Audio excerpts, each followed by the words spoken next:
अगर तुम यहाँ कंफ्यूज हो गए तो इसको ऐसे देखो, हमने इसे दो डिटर्मिनेंट में ब्रेक करना है ना, तो हमने दो डिटर्मिनेंट बना लिया। ठीक है, हमने पहले रो में देखा कि कॉमन एलिमेंट क्या है, तो पहले रो में हमने देखा कॉमन एलिमेंट है A1, यहाँ A1 स्क्वायर, फिर क्या यहाँ पे देखो इस एलिमेंट के साथ क्या मल्टीप्लाई है 1, तो 1 भी हम कॉमन बोल सकते हैं, 1 1 1 -2A1 -2A1 उसको हमने यहाँ पे रो वाइज लिख दिया, कॉलम वाइज भी लिख सकते हो 1 और यहाँ क्या लिख दिया -2A1। ठीक है, उसके बाद सेकेंड कॉलम में आ गए, सॉरी सेकेंड रो में आ गए, क्या हमारा common A2 square 1 into -2A2। फिर थर्ड रो में आ गए, क्या कॉमन है A3 स्क्वायर 1 एंड -2A3। ठीक है, ऐसे लिख लिया। अब कॉलम वाइज देखा, कॉलम वाइज में क्या कॉमन है, इसमें पहले इस एलिमेंट को देखो, ये जो प्लस के साथ है ना, इस एलिमेंट को देखो, सब में 1 1 1 कॉमन है पहले इसमें, तो उसको हमने 1 लिख लिया। उसके बाद क्या कॉमन है, B1 स्क्वायर कॉमन है, तो B1 स्क्वायर लिख लिया। उसके बाद क्या कॉमन है, B1 कॉमन है, तो B1 लिख लिया, ऐसे लिख लिया। फिर सेकंड कॉलम में आ गए, पहले का जो सम है ना, इसमें देखो 1 कॉमन है, 1 लिख लिया। उसके बाद क्या कॉमन है, B2 स्क्वायर लिख लिया। उसके बाद क्या कॉमन है, B2 लिख लिया। फिर यहां से क्या मिल गया हमें 1 B3 स्क्वायर B3, ऐसे लिख लिया। ठीक है, अब ये दो डिटर्मिनेंट में ब्रेक हो गया। अब इसे सॉल्व कर लेते हैं। सबसे पहले -2 को हमने बाहर कर लिया। ठीक है, उसके बाद -2 को बाहर कर लिया तो हमें क्या मिल गया, A1 square 1 A1, A2 square 1 A2, फिर हमें क्या मिल गया A3 स्क्वायर 1 एंड A3, ऐसे मिल गया। ठीक है, इसके बाद हमने क्या किया कि यहां पे 1, इसके फर्स्ट और सेकंड कॉलम को ना, सॉरी सेकंड और थर्ड कॉलम को इंटरचेंज कर दिया तो ये प्लस हो जाएगा। 1 B1 स्क्वायर हो गया, 1 B2 स्क्वायर हो गया, 1 B3 स्क्वायर हो गया। ठीक है, ऐसे लिख लिया हमने। अब यहां पे हमने क्या किया कि फर्स्ट कॉलम को सेकंड कॉलम और थर्ड कॉलम पे के ऊपर रोल ओवर करा दिया। ठीक है, रोल ओवर ऑलरेडी बता रखा है, कितने कॉलम पे रोल ओवर हुआ, 2 कॉलम पे, तो -1 टू द पावर 2 आ जाएगा।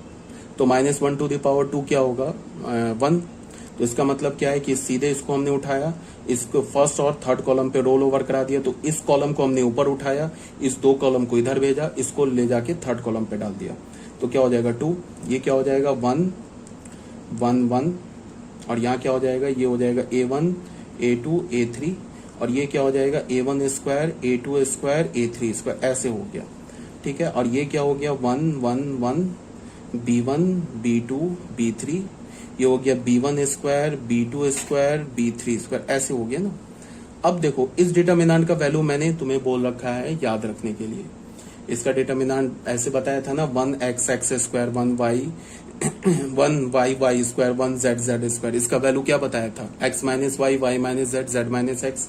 तो ये क्या हो जाएगा 2, ये क्या हो जाएगा A1 माइनस A2, ये क्या हो जाएगा A2 माइनस A3, ये क्या हो जाएगा A3 minus A1 cyclic order में। फिर ये क्या हो जाएगा B1 माइनस B2, और ये क्या हो जाएगा B2 माइनस B3, और ये क्या हो जाएगा B3 माइनस B1, हमारा हेंस प्रूफ हो गया।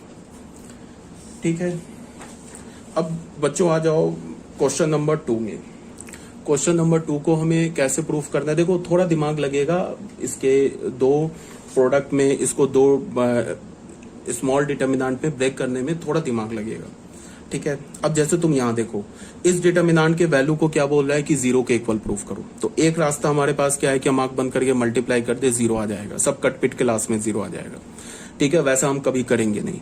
दूसरा हमारे दिमाग में क्या आएगा कि हम कुछ प्रॉपर्टी लगा दे, तो प्रॉपर्टी भी लगाओगे तो देखो काफी कॉम्प्लिकेटेड हो रहा है, A1 X1 X1 minus X2 हो जाएगा। अगर तुमने C1 माइनस C2 किया तो कॉमन वॉमन लोगे, काफी कॉम्प्लिकेटेड हो जाएगा। तो वहां से हमारे दिमाग में ये जो चीज आया कि प्रॉपर्टी लगा दे, वो भी रूल्ड आउट हो गया। ठीक है, अब तीसरा लास्ट में क्या होगा कि इस डिटर्मिनेंट को हम दो डिफरेंट डिटर्मिनेंट में ब्रेक कर दे। तो ब्रेक करने के लिए अब हमारे दिमाग में क्या आएगा कि यहाँ पे तो जैसे इस केस में क्या था कि 3 टर्म का सम था। यहाँ पे अभी जो हमने क्वेश्चन सॉल्व किया इसमें क्या था कि 3 डिटर्मिनेंट का हमें सम था। बट यहाँ पे क्या है, सॉरी 3 डिटर्मिनेंट नहीं, एक मिनट, अभी जो हमने क्वेश्चन सॉल्व किया ना, ये वाला, ये जो क्वेश्चन सॉल्व किया क्वेश्चन नंबर 1, इसमें हमें क्या मिला कि हर एक एलिमेंट तीन एलिमेंट्स के सम में है। ठीक है, यहां पे क्या है कि हर एक एलिमेंट तो दो एलिमेंट के सम में है। बट तुम इसको अगर ध्यान से देखोगे ना, तो पहले रो में कॉमन तुम्हें क्या दिख रहा है? A1 A1 A1। फिर क्या तुम्हें कॉमन दिख रहा है बताओ? B1 B1 B1, ये पहले रो में कॉमन दिख रहा है। फिर दूसरे रो में कॉमन क्या दिख रहा है? A2 A2 A2। फिर क्या दिख रहा है? B2 B2 B2। तीसरे में क्या दिख रहा है? A3 B3 A3 B3 common दिख रहा है। पहले कॉलम में तुम्हें क्या दिख रहा है कॉमन? X1 Y1, दूसरे में X2 Y2, तीसरे में X3 Y3।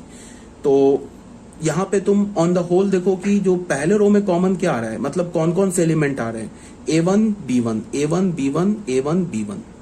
इसका मतलब A3 मिसिंग है, A1 B1 मतलब C1 मिसिंग है।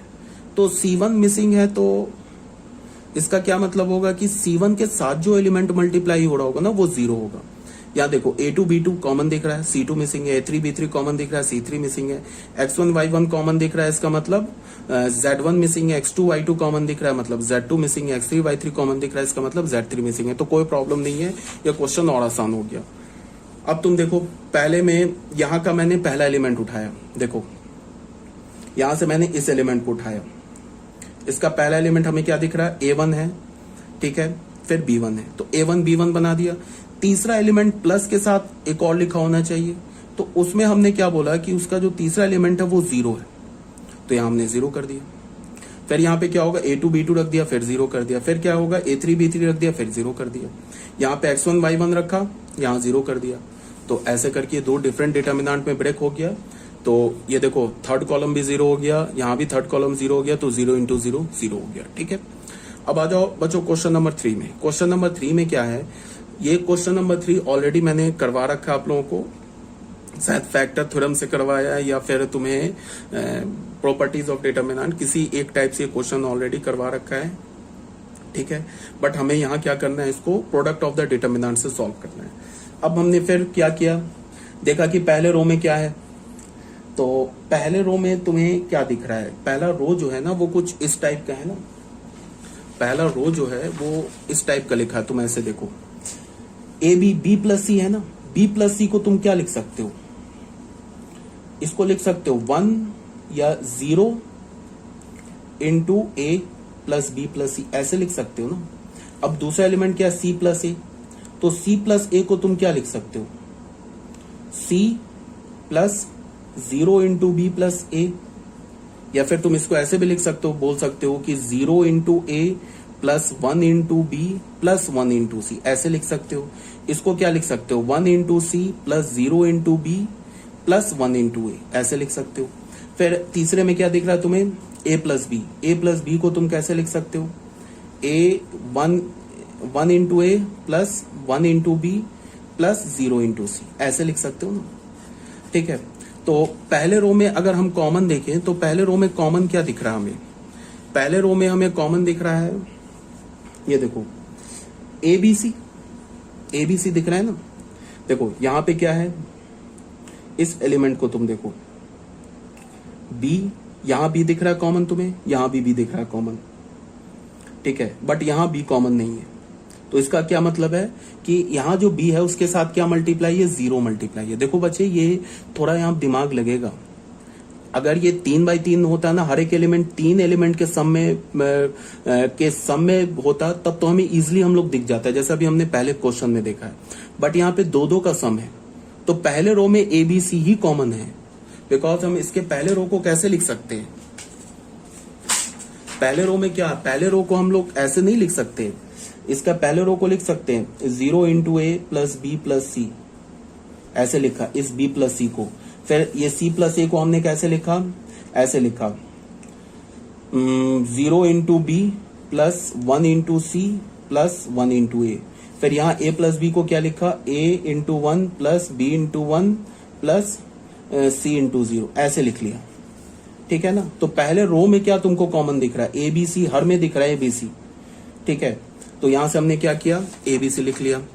उसके बाद अगर तुम ऐसे करके कॉलम में देखोगे, तो एबीसी लिख लिया। दूसरे रो में क्या कॉमन दिख रहा है तुम्हें? पी क्यू आर, तो पी क्यू आर लिख लिया। तीसरे रो में कॉमन क्या दिख रहा है? एक्स वाई जेड, वो एक्स वाई जेड लिख लिया। अब हमें क्या चाहिए? हमें तो ये बी प्लस सी चाहिए ना। तो बी प्लस सी के लिए हमें करना क्या होगा कि ये बी प्लस सी कैसे मिलेगा? ये बी और सी ये तो दोनों 1 1 से मल्टीप्लाई होना चाहिए अगर हम रो वाइज मल्टीप्लाई करें, बट ये ए किससे मल्टीप्लाई होना चाहिए? 0 से। तो हमने यहाँ पे क्या किया, जो सेकंड डिटर्मिनेंट है उसके इस दो एलिमेंट को तो हमने 1 1 बना दिया, बट इसको 0 बना दिया। तो देख लो पहला रो और यहाँ पहला रो मल्टीप्लाई करो, आ जाएगा ये बी प्लस सी। ठीक है, अब इस पहले रो को तुम दूसरे रो के एलिमेंट से मल्टीप्लाई कर लो, देख लो क्यू प्लस आर आ जाएगा। फिर इसी पहले रो को तुम तीसरे रो के एलिमेंट से मल्टीप्लाई कर लो, देख लो 0 से x चला जाएगा, y प्लस जेड आ जाएगा। अब मैंने बोला ना कि हम मल्टीप्लाई तो रो वाइज करें, बट एलिमेंट्स को हम कॉलम वाइज भी लिख सकते। तो यहाँ पे देख लो पहला कॉलम बन गया ना।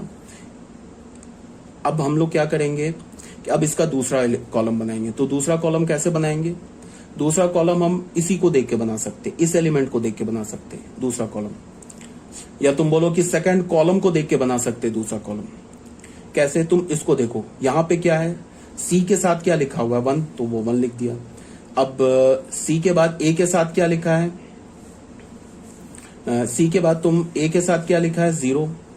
तो सी ए के साथ तो 1 लिखा है, बट आना क्या चाहिए? सी प्लस ए। तो ये सी प्लस ए कैसे आएगा? तुम ऐसे देखो, सी प्लस ए कैसे आएगा? जब ये तो एलिमेंट ये डिटर्मिनेंट बना लिया ना, अब सी प्लस ए कैसे आएगा?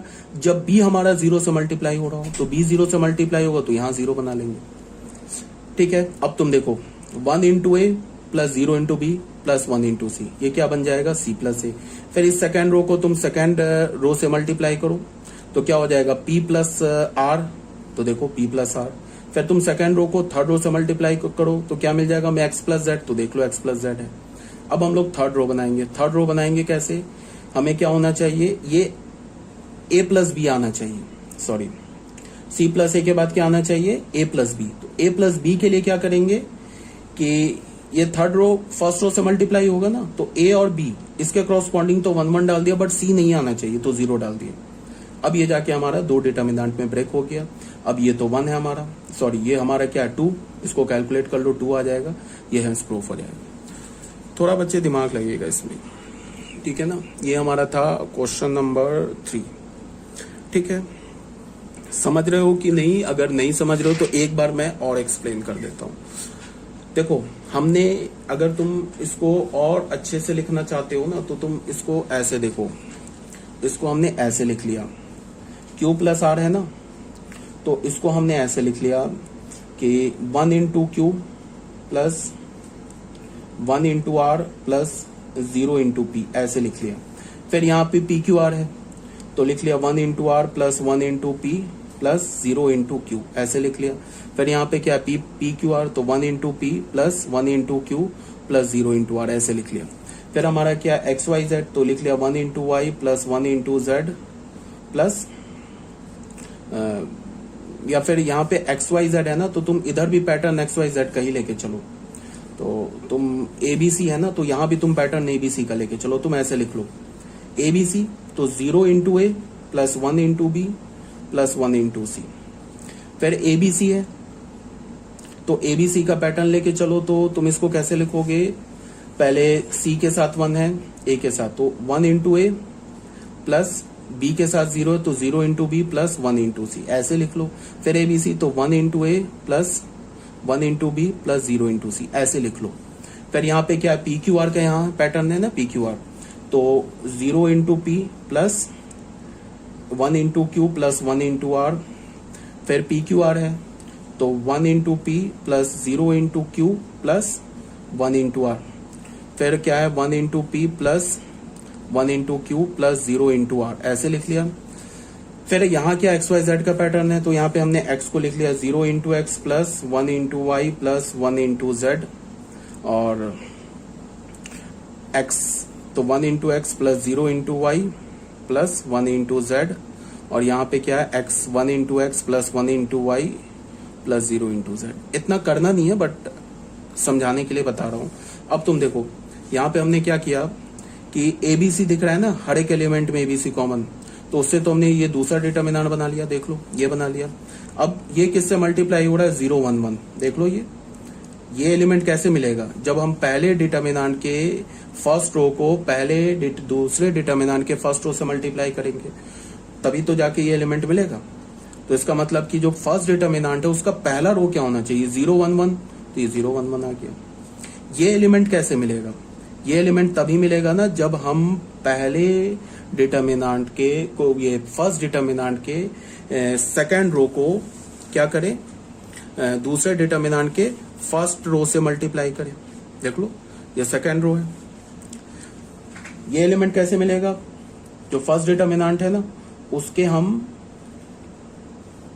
फर्स्ट रो को सेकंड रो को, अगर हम सेकंड रो को क्या करें, अगर हम कॉलम वाइज रख रहे हैं तब की बात कर रहे हैं। ये पूरा कॉलम बन गया, ये पूरा कॉलम कैसे बना, ये पूरा कॉलम बना कि हमने जो पहला रो है ना उसको पहले रोज के एलिमेंट से मल्टीप्लाई किया, यहां रख दिया। फिर पहला रो का एलिमेंट उठाया, दूसरे रो से मल्टीप्लाई किया, यहां रख दिया। फिर पहला रो का एलिमेंट उठाया, तीसरे रो से मल्टीप्लाई किया, यहां रख दिया। तो पहला कॉलम तो ये बन गया।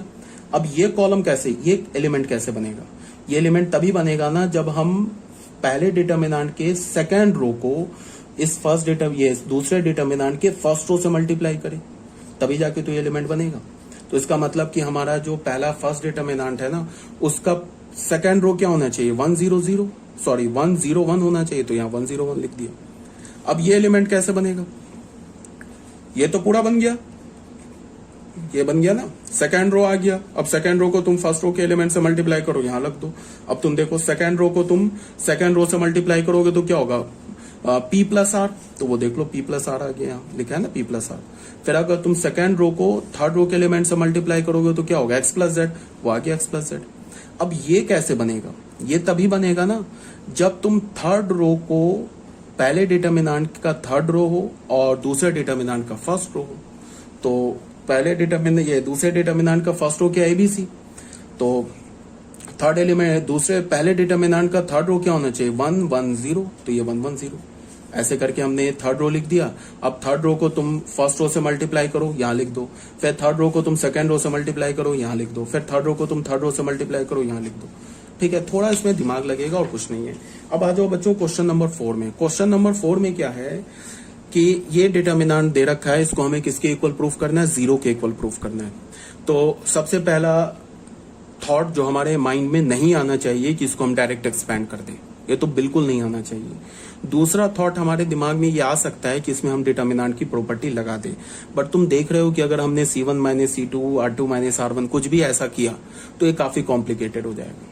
इसका क्या मतलब है कि प्रॉपर्टी ऑफ डिटर्मिनेंट से भी ये सॉल्व नहीं हो रहा होगा। तो फिर सॉल्व कैसे होगा, ये सॉल्व हो रहा होगा इसको प्रोडक्ट ऑफ द डिटर्मिनेंट से। मतलब क्या है कि इस डिटर्मिनेंट को हमें दो डिटर्मिनेंट के प्रोडक्ट में ब्रेक करना है। तो ब्रेक कैसे करेंगे, उसके लिए तुम ऐसे देखो, एक बार मैंने ये लिखा, उसके बाद पूरा मैंने इसको खोल दिया।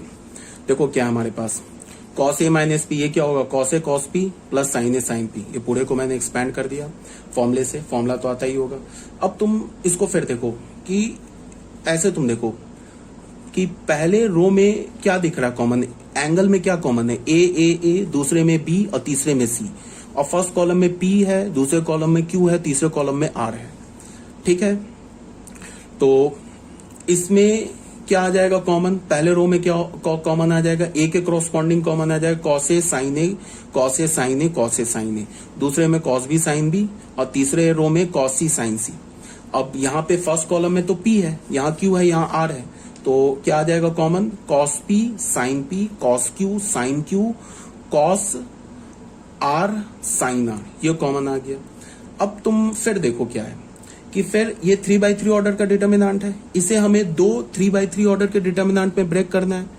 तो अगर ये इस 3/3 ऑर्डर के डिटर्मिनेंट का हर एक एलिमेंट 3-3 एलिमेंट के सम में होता तो थोड़ा इजी हो जाता, मतलब इजी हो जाता सोचना कि हम इसको कैसे ब्रेक करें।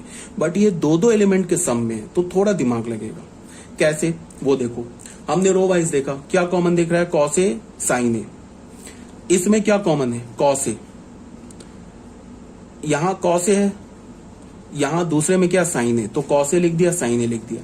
एक तीसरा एलिमेंट आ रहा होगा 0, उसको हमने यहां 0 लिख दिया। यहां पे होगा ना प्लस 0 इंटू समथिंग, तो इसको 0 कर दिया। ठीक है, तो ऐसा करने से क्या हो गया कि ये पहला रो बन गया।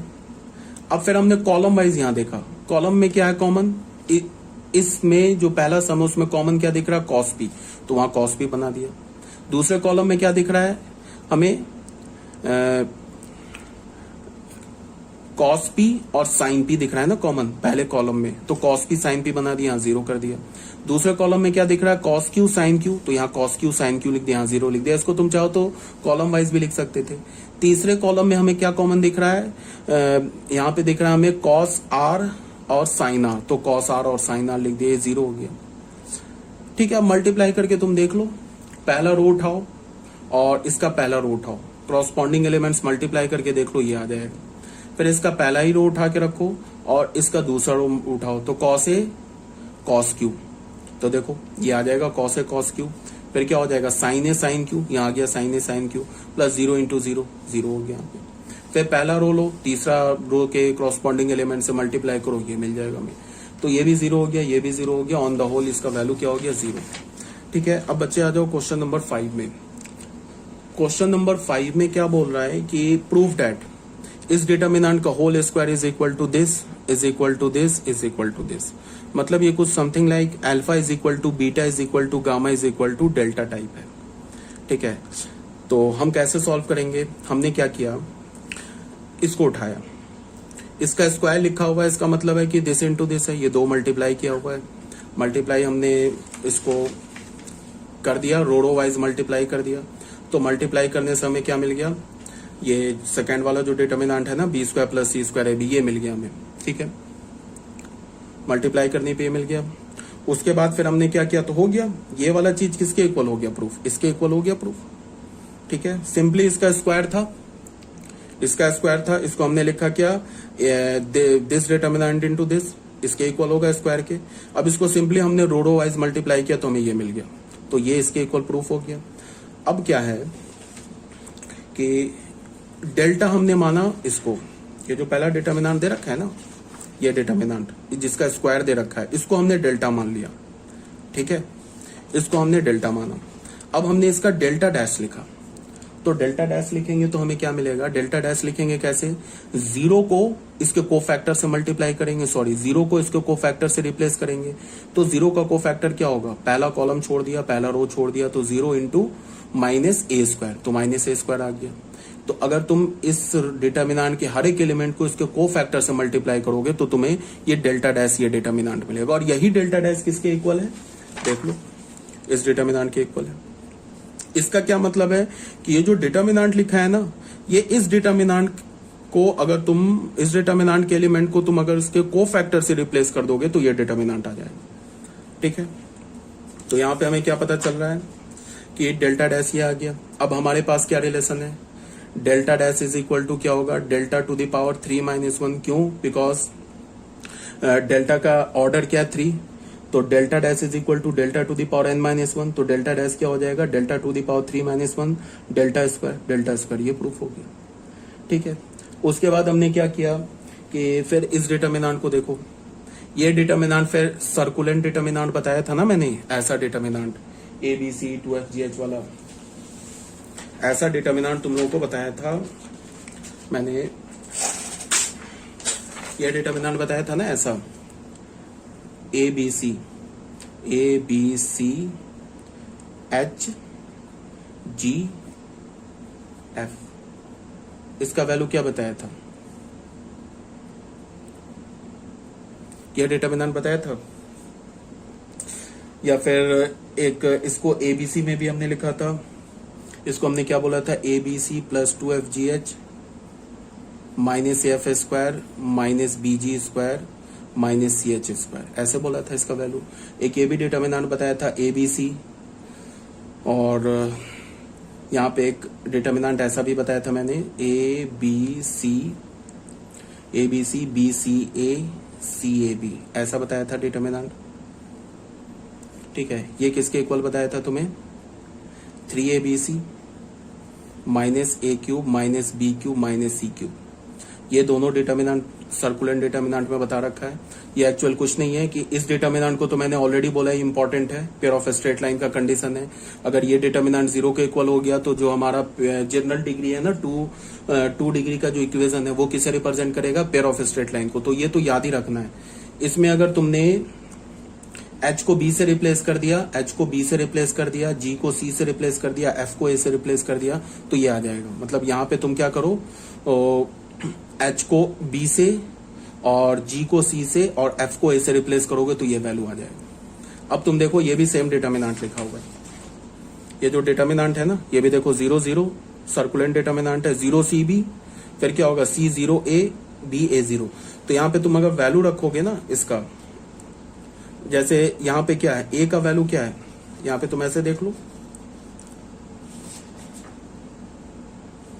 यहाँ पे तुम वैल्यू रखोगे ना ABC का, ठीक है, तो ये तुम्हें मिल जाएगा, ये डिटर्मिनेंट मिल जाएगा, ठीक है, -0 -0 -0 ऐसा मिल जाएगा, ठीक है।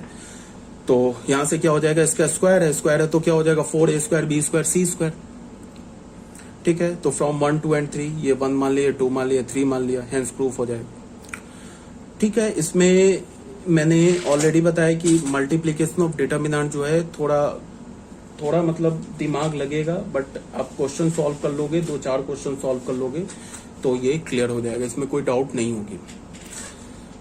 आई थिंक समझ में आ रहा होगा क्या बोला जा रहा है, ठीक है। तो इसमें तुम, या फिर तुम्हें अगर ये समझ में नहीं आया तो तुम इस डिटर्मिनेंट को सीधे क्या कर लो, तुम इवेलुएट कर लो, या फिर तुम ऐसे देखो कि इसमें ना तुम अगर यहाँ पे ऐसे देख लो, A की जगह क्या लिखा हुआ है 0, तो A की जगह 0 लिखा है, तो A की जगह 0 है तो यहाँ देखो, यहाँ 0 है, यहाँ A है, तो A की जगह 0 है तो ये वाला टर्म 0 हो गया, ये टर्म 0 हो गया। और फिर क्या हमारे पास B की जगह भी 0 है तो ये वाला भी टर्म 0 हो गया, ठीक है। फिर क्या हमारा C की भी जगह 0 है तो ये भी टर्म 0 हो गया।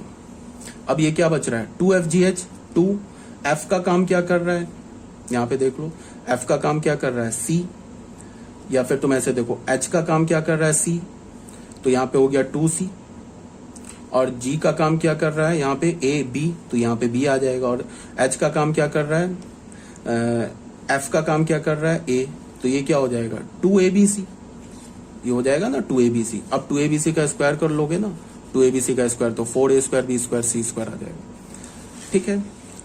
तो ये अगर ये समझ में नहीं आया तो फिर तुम डायरेक्ट क्या करो कि ये तो सिंपल सा डिटर्मिनेंट है, इसको इवेलुएट कर लो, स्क्वायर करोगे 4A² B² C² आ जाएगा। तो मल्टीप्लीकेशन ऑफ डिटर्मिनेंट अगर क्लियर नहीं है तो जब तुम्हें ये वीडियो लेक्चर मिलेगा तो मुझे बता देना, अगर नहीं क्लियर है तो फिर मैं इसे कोशिश करूंगा कि कुछ वीडियो लेक्चर और बना के तुम्हें एक्सप्लेन कर दूं, ठीक है।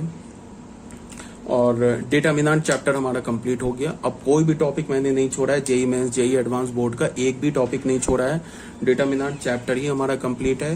हाँ, अब करना क्या है कि मुझे एक पीडीएफ और बनाना है जिसमें मैं कुछ selected 15-20 question 25 question JEE Mains और जेई एडवांस के सॉल्व करके तुम्हें एक पीडीएफ दे दूंगा जिसमें कुछ सिलेक्टेड क्वेश्चन होंगे जेई मेंस और एडवांस के, प्रीवियस ईयर के क्वेश्चन होंगे। तो और लेकिन हमारा चैप्टर हमारा कंप्लीट हो गया। इसके बाद जो नेक्स्ट चैप्टर होगा वो होगा हमारा रिलेशंस एंड फंक्शंस। ये भी इंपॉर्टेंट चैप्टर है। इसमें फंक्शन में हम लोग बहुत मतलब मोर देन 50% जो फंक्शन का टॉपिक है वो हम 11th में कवर कर चुके हैं। जैसे हमने सिग्नम फंक्शन पढ़ा था, एक्सपोनेंशियल फंक्शन पढ़ा, लॉगरिथमिक फंक्शन पढ़ा, फंक्शन को ऐड मल्टीप्लाई कैसे करते हैं, डिवाइड कैसे करते हैं, फिर बहुत सारे फंक्शंस का रेंज कैसे निकालते हैं, डोमेन कैसे निकालते हैं, फंक्शन के इक्वेशन को सॉल्व कैसे करते हैं, ग्राफ क्या होता है, ये सब ऑलरेडी हमने 11th क्लास में पढ़ रखा है। अब इसी का एक्सटेंशन होगा 12th क्लास में, तो उसको हम लोग नेक्स्ट चैप्टर में देखेंगे। रिलेशंस एंड फंक्शंस में हमारा डिटर्मिनेंट चैप्टर कंप्लीट है। एक पीडीएफ और है जो मैं तुम्हें सेंड कर दूंगा, ठीक है। पहले ये वीडियो लेक्चर देख लो, अगर मल्टीप्लिकेशन में कोई प्रॉब्लम होगा तो पूछ लेना फिर। ओके।